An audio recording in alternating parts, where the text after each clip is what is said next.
5 mysterious documents we couldn't read until recently. Number 5. Hidden text in England's oldest Bible. Today, you can't go into a hotel room without finding a copy of the Bible. They're seemingly everywhere, but that wasn't always the case. Translating the Bible into English was once deadly work, and by the time Henry VIII started rewriting centuries of religious beliefs to suit his own needs and was well on his way to making the country Protestant, only an unapproved version of the Bible could earn a person a death sentence. In 1535, an official and authorized version of the Bible was published, complete with an introduction by the king himself. Today, there are only 7 copies left, and almost 5 centuries after the books came off the press, scholars have found that one of them has a series of annotations hidden in the margins. The text had been hidden underneath pieces of paper that had been fixed to the Bible's original pages.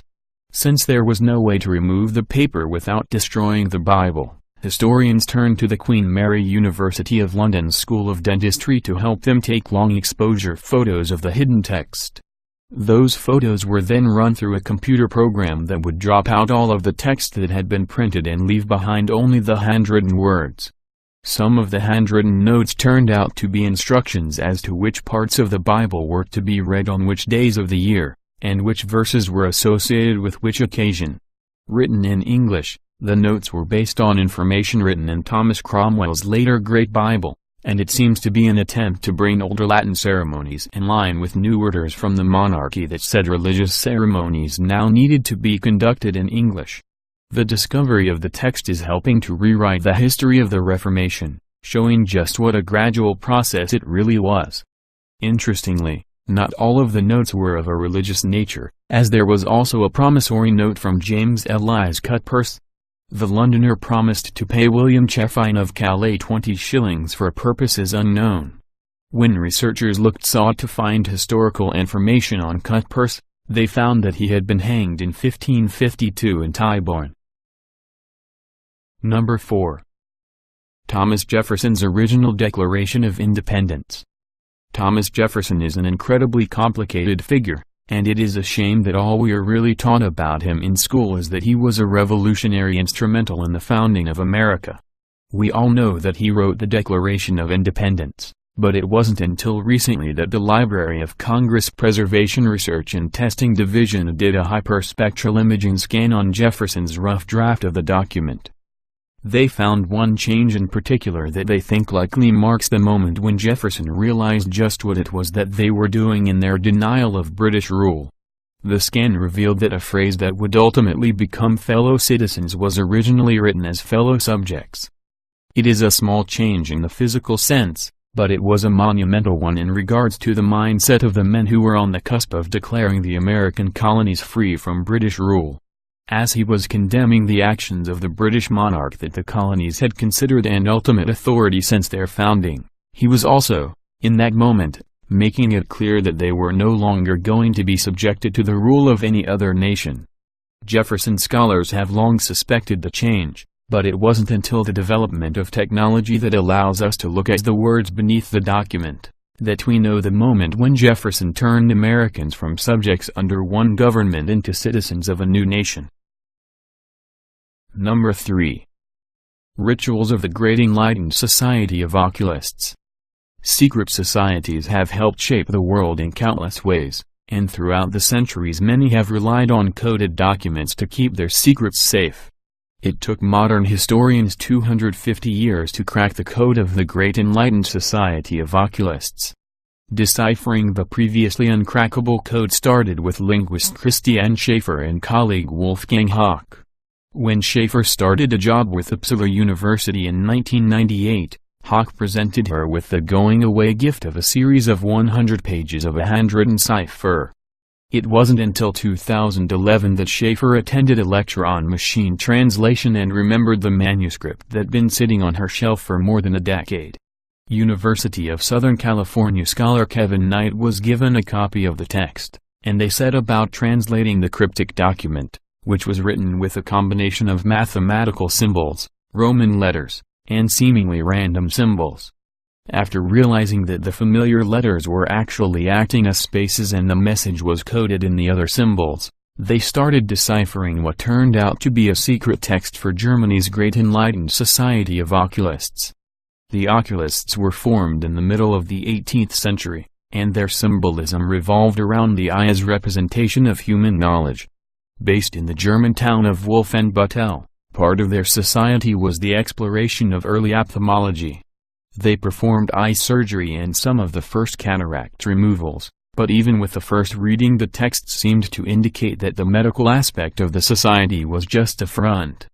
Andreas Sonnerfors, an expert in the impact secret societies have had on the world, interpreted the newly discovered document as indicating that the society wasn't just full of eye doctors, it was full of extremists who wanted to see the world burn. The document contained shrouded references to revolution and opposition to both the state and the church. The document also contained secret rites and rituals, revealing a secret society that existed within a secret society. The inner circles of the oculists made a pretty audacious claim, too. They claimed to be the real founders of the Freemasons, and furthermore they declared that they had done it as a joke. It was the first time the oculists had really been examined. Most of their artifacts were shuffled off to Wolfenbüttel's state archives in 1918, decades after the death of its 18th-century leader, Friedrich August von Wellheim. Number 2. Lost Treatises of Archimedes. Ancient manuscripts containing copies of the work of the Greek Archimedes had made their way to Constantinople by the 9th century. At the time, the city was thriving, the city was rich, and most importantly, it was well protected against anyone who would threaten it. That made Constantinople not only a hub of learning, but a repository for precious documents and knowledge. Those prosperous centuries came to an end in 1204, when Pope Innocent III gave his approval for the Fourth Crusade. Constantinople was sacked, and at some point the manuscript found its way to Jerusalem where it was overwritten. A newly revealed date, April 13, 1229, likely marks the day that the prayer book now written on the parchment was completed. It is likely that the reason for the stripping and writing over of the manuscript was simply that parchment was in short supply. It was a turbulent time, after all. Now a prayer book, it simply sat for centuries more until it showed up in an inventory of a Greek man living in Jerusalem, and it was noted that it was property of a monastery at Street Sabas. It was ultimately sold to Oxford University in 1876, in a badly damaged state. The book soon disappeared, thought to have been stolen and kept in someone's private collection until it showed up in an auction in 1998. The new owner worked with the Walters Art Museum to see if there was anything left of any value, as not only was the manuscript covered in mold and torn, but at some point in its history, someone had tried to turn it into a forged Byzantine document by overpainting it with gold leaf illustrations. The art museum was able to reconstruct most of the obscure text, and they found that it contained a mathematical concept previously believed to be beyond the knowledge of the ancient Greeks, the concept of infinity. There was also a puzzle asking how many ways a 14-piece square could be reassembled. The pages covered with gold leaf proved to be more difficult to decode. That is where the Stanford Synchrotron Radiation Lab came in. Using the high-tech equipment at the lab, they were able to detect iron in the ink that was still beneath all the other writing. This was the method that found the date the prayer book was finished, and it also uncovered the name of the scribe that reused the parchment, Ion Myrinas. Number 1. Plato's Musical Code. The central issue of Plato's Republic is the question of whether or not it is always better to take a just course of action. It is a guide for the ethics and morals of politics, and it is pretty weighty stuff. While we have always been able to read the Republic, it is only recently that we have been able to read the music that Plato coded into the text. According to Dr. J. Kennedy from the University of Manchester, Plato used a series of symbols and hidden codes in his work that follows in the footsteps of what Pythagoras had already been advocating. It is the idea that music, nature, science and religion all go hand in hand, and Kennedy believed that Plato wove this into his writing in a secret code that was denounced by most scholars for generations. At the end of each twelfth of text, Kennedy found groups of words relating to Plato's contemporary music scales of 12 notes. At the location of each textual note were words connected to ideas of harmony or dissonance.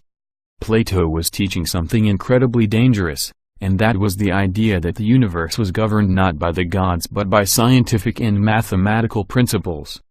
Because people had seldom embraced new ideas when presented with a schism between science and religion, Plato knew that he needed to use a code to keep his teachings out of the wrong hands. What he left behind was a text that encapsulated his very dangerous ideas, showing just how science and nature could go hand in hand with religion.